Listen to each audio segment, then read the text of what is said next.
আমরা একটু জনাব সাদ্দাম আপনার কাছে যেতে চাই। জনাব সাদ্দাম, আমি আপনার অনুমতি নিয়ে আপনাকেও কিছু গুচ্ছ প্রশ্ন একসঙ্গে করতে চাই। আমরা জানি যে আপনি অত্যন্ত সুবক্তা, ক্ষুরধার যুক্তি আপনার, সেই জন্য আমি আপনার কাছে কিছু প্রশ্ন নিয়ে আসতে চাই এবং আইনের ছাত্র, বিশেষ ভালো ছাত্র, সেই জন্য আমি আপনার কাছে কিছু প্রশ্ন আসতে চাই, আপনি যদি অনুমতি দেন। জনাব সাদ্দাম। জি অবশ্যই। জনাব সাদ্দাম হোসেন, আমি আপনার বর্তমান পেশা কি? আমরা পেশা বলি যে চাকরি করলে পয়সা পাওয়া যায়, এরকম কোনো কিছুর সাথে কি আপনি যুক্ত আছেন? ব্যবসা বাণিজ্য? না, সে ধরনের কোনো পেশার সঙ্গে আমি যুক্ত নই।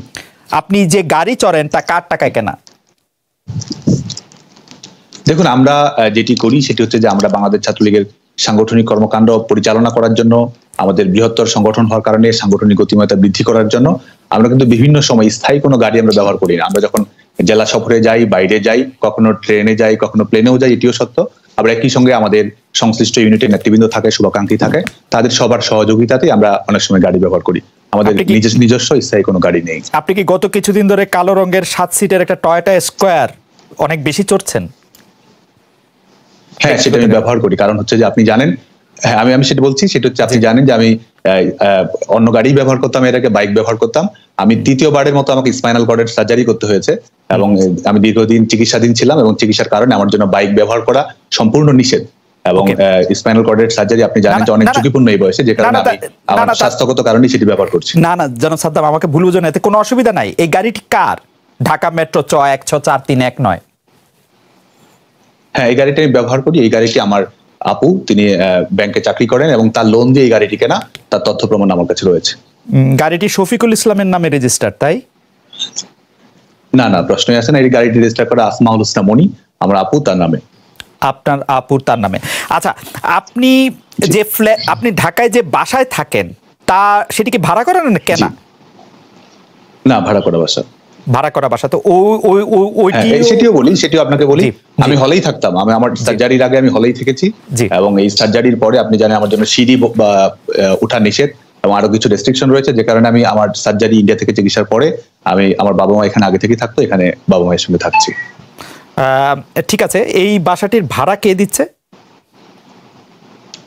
এই বাসাটির ভাড়া আমার বাবা মায়ের আয় রয়েছে, আমার পারিবারিক আয় রয়েছে, আমার বোনের আয় রয়েছে, সব মিলে সেটা আমি বহন করি। আপনি যে 1.5 মাস ব্যাঙ্গালোরে চিকিৎসা নিয়েছেন তাতে কত টাকা ব্যয় হয়েছে?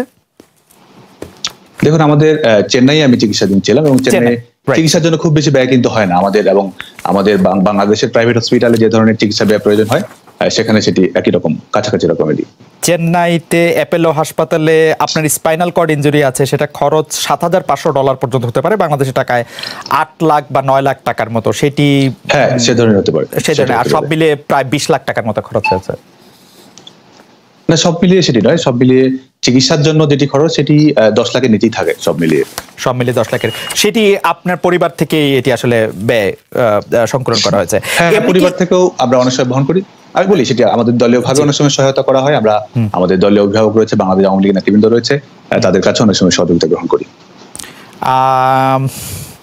দলীয় নেতৃবৃন্দের কাছ থেকে যে সহযোগিতা নেন আপনারা, বা সেইটি কি ব্যক্তি সাদ্দাম হোসেন নেন নাকি ছাত্রলীগের, মানে কোন অ্যাকাউন্টে মেনটেন করা হয়? না, সেটার জন্য তো কোনো অ্যাকাউন্টের প্রয়োজন হয় না। আমরা আমাদের চলতি খরচের জন্য, আমাদের সাংগঠনিক খরচের জন্য আমাদের দল থেকে একটি সাপোর্ট দেওয়া হয়, সেটির মাধ্যমে আমরা আমাদের সকল কর্মকাণ্ড পরিচালনা করি। আপনাদের দল থেকেও একটি সাপোর্ট দেওয়া হয়, আপনি এটি বলছেন। কিন্তু সাদ্দাম, আমি যে ব্যাপারটি নিয়ে আসলে অনেক বেশি কথা হয়, যে আপনার কাছে কি মনে হয় যে আপনি ঢাকা বিশ্ববিদ্যালয়, আপনি ঠাকুরগাঁও থেকে খুবই মেধাবী ছাত্র, পড়াশোনা করে ঢাকা বিশ্ববিদ্যালয়ে আসলেন, লতে আপনি অনার্স করলেন, মাস্টার্স করলেন, তারপরে আপনি আসলে মানে প্র্যাকটিস বা আরও উচ্চশিক্ষা, যেটি আপনার জন্য খুবই সহজ ছিল, সেটি না করে আপনি আবার ডেভেলপমেন্ট স্টাডিজে এখন মাস্টার্স করছেন এবং কোনো পেশায় অংশগ্রহণ করছেন না। এটি কি কেরিয়ার হিসাবে আমরা ভালো কেরিয়ার মুভ বলতে পারি, নাকি ছাত্রলীগের প্রেসিডেন্ট হওয়া তার চেয়ে অনেক বেশি লাভজনক? এটিকে খুব লাভজনক পদ, মানে টাকার অঙ্কে আমি লাভ। ছাত্রলীগের পদটি একটি আদর্শিক পদ। দেখুন, আমরা বাংলাদেশের ছাত্র রাজনীতির দীর্ঘ ঐতিহ্য রয়েছে এবং এই ছাত্র রাজনীতির চর্চা পৃথিবীব্যাপী একটি পরিব্যাপ্ত প্রক্রিয়া, এবং এটি স্বাভাবিকভাবে আমার ছাত্র রাজনীতি শেষ হওয়ার পরে আমি পেশাগত জীবনে প্রবেশ করব, এবং সেটির জন্য আমার সব ধরনের সুযোগ রয়েছে। সেটি আমি আইন পেশাতেও যেতে পারি, ডেভেলপমেন্ট স্টাডিজের শিক্ষার্থী হিসেবে অন্য পেশাও বেছে নিতে পারি, কিংবা উচ্চতর শিক্ষাও কিন্তু বেছে নেওয়ার সুযোগ আমাদের রয়েছে। এবং আমি যেটি মনে করি সেটা হচ্ছে যে আমরা রাজনীতি করি একটি আদর্শিক প্রেরণা থেকে। যারা এই যুগে যুগে ছাত্রলীগের রাজনীতির সঙ্গে সম্পৃক্ত ছিলেন তারা এদেশের স্বাধীনতা আন্দোলনের কারিগর, গণতান্ত্রিক আন্দোলনের কারিগর, এবং এখনো আমরা এই সমাজের যে প্রয়োজন রয়েছে, দেশের যে প্রয়োজন রয়েছে, মৌলবাদের বিরুদ্ধে লড়াই করা হোক, আমাদের গণতান্ত্রিক সংগ্রামকে অক্ষুণ্ণ রাখা হোক, কিংবা দেশ এবং জনগণের প্রয়োজনে ছাত্র সমাজকে যেন প্রস্তুত করতে পারি, সেটি কিন্তু বাংলাদেশ ছাত্রলীগের মূল লক্ষ্য। এবং এটি লাভজনক কিংবা টাকা পয়সার হিসাব কিংবা ব্যাংক অ্যাকাউন্টের হিসাব এটির মধ্যে সীমাবদ্ধ নয়। এটির সঙ্গে আবেগ, অনুভূতি, বাঙালি তরুণদের স্বপ্ন এবং মুক্তিযুদ্ধের চেতনার স্পন্দন অনুভব করার বিষয়টি সম্পৃক্ত রয়েছে।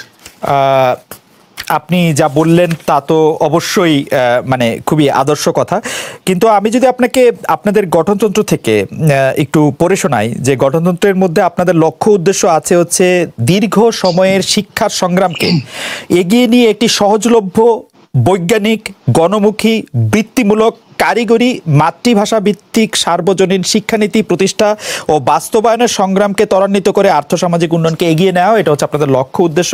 আপনি কি মনে করেন এই লক্ষ্য উদ্দেশ্য নিয়ে ছাত্রলীগ আদৌ কাজ করে, নাকি ছাত্রলীগ কাজ করে শেখ হাসিনাকে এবং আওয়ামী লীগ সরকারকে আরো অনেক বেশি সময় ক্ষমতায় রাখার জন্য?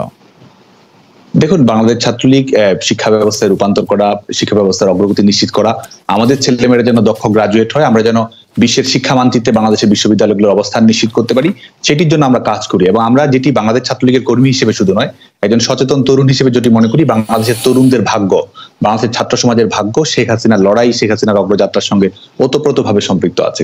কারণ আমরা এমন একটি সরকারের সময়ে এই দেশের শিক্ষাঙ্গনে লেখাপড়া করতে পারছি, যেই সরকারের শিক্ষা বাজেট আগের সরকারের টোটাল বাজেটের চেয়ে বেশি, যেই সরকার আমাদের কারিগরি শিক্ষা খাত, যেটি আমাদের ছাত্র সমাজের অন্যতম লক্ষ্য যে আমরা কারিগরি শিক্ষায় বেশিরভাগ শিক্ষার্থীকে নিয়ে আসতে পারবো, সেটি আমরা 1% থেকে 17% নিয়ে আসতে পেরেছি। আমরা গণমুখী শিক্ষার জন্য বাংলাদেশের শিক্ষার্থীরা যুগে যুগে লড়াই করেছে, আজকে আমাদের সকল শিক্ষার্থী উপবৃত্তির আওতায় এসেছে।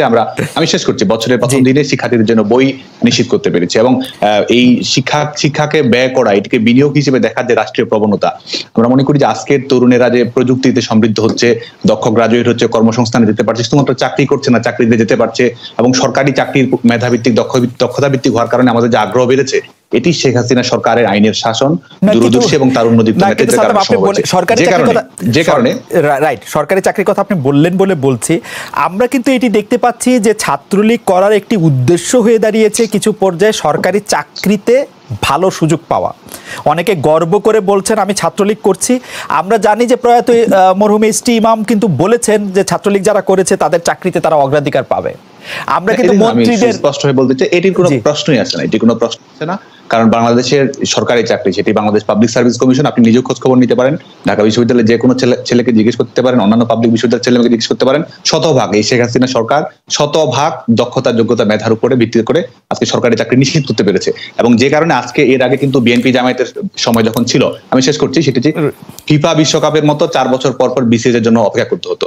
ছাত্র দলের ক্যাডার হলে সে সরকারি চাকরি পাবে, এটির নিশ্চয়তা ছিল। এবং আমাদের বিশ্ববিদ্যালয়ের হলগুলোতে রীতিমতো এক্সাম সেন্টার বানিয়ে তারা পরীক্ষায় অংশগ্রহণ করতো। আজকে কিন্তু আমাদের institute of business administration, IBA থেকে একজন শিক্ষার্থী, বুয়েট থেকে একজন শিক্ষার্থী, তারও যে সরকারি চাকরির প্রতি আগ্রহ বেড়েছে, এটির অনেক অন্যতম বড় একটি কারণ হচ্ছে যে আমরা মেধাভিত্তিক, দক্ষতা ভিত্তিক, যোগ্যতা ভিত্তিক ভর্তি চাকরির পরীক্ষা, সেটি শেখ হাসিনা সরকার নিশ্চিত করতে পেরেছে। এবং শেখ হাসিনা সরকারের জনপ্রিয়তার অন্যতম কারণ কিন্তু এটিও।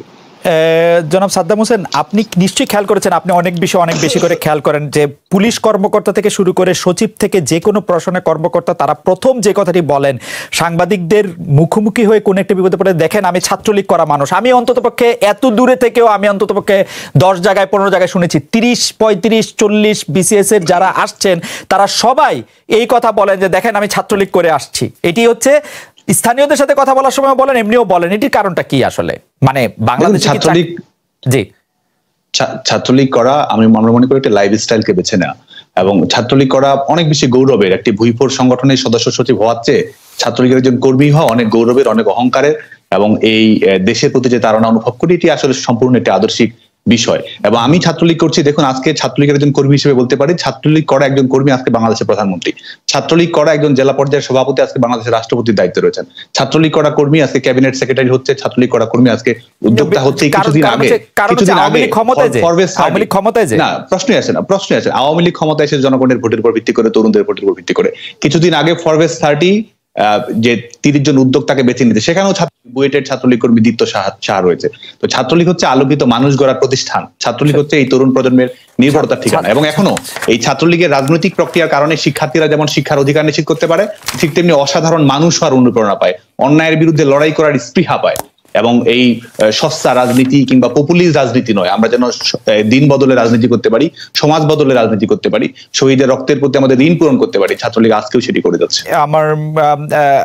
আমি শুধু এই ব্যাপারে, এই প্রসঙ্গে, চাকরি প্রসঙ্গে আমি শেষ প্রশ্ন করি যে এই কথা কি ঠিক, যদি কেউ ছাত্র অবস্থায় ছাত্রলীগ ছাড়া অন্য কোনো সংগঠন করে, পুলিশের রিপোর্টের যেটা যায় সেটা তার সরকারি চাকরি, প্রথম শ্রেণীর সরকারি চাকরি পাওয়া তার জন্য একটু দুষ্কর হয়ে দাঁড়ায়? সে যদি বিএনপি করে হ্যাঁ, প্রশ্নই আসে না। সেটি আমাদের বর্তমান সময়ে আপনি খোঁজ খবর নিলেই জানতে পারবেন। সেটি এখন আমাদের চাকরির পরীক্ষার পরে যে ভেরিফিকেশনটি হয়, সেই ভেরিফিকেশনে কিন্তু ফৌজদারি মামলা রয়েছে কিনা সেটি যাচাই বাছাই করা হয়। ফৌজদারি মামলা রয়েছে কিনা, কারো রাজনৈতিক আদর্শ, রাজনৈতিক বিশ্বাস, এটি দেখার কিন্তু কোনো সুযোগ নেই। এবং আমরা শেখ হাসিনার দক্ষতা ভিত্তিক সরকারি চাকরি পদ্ধতি সেটি নিশ্চিত করেছে। আপনাকে ধন্যবাদ। আমরা একটু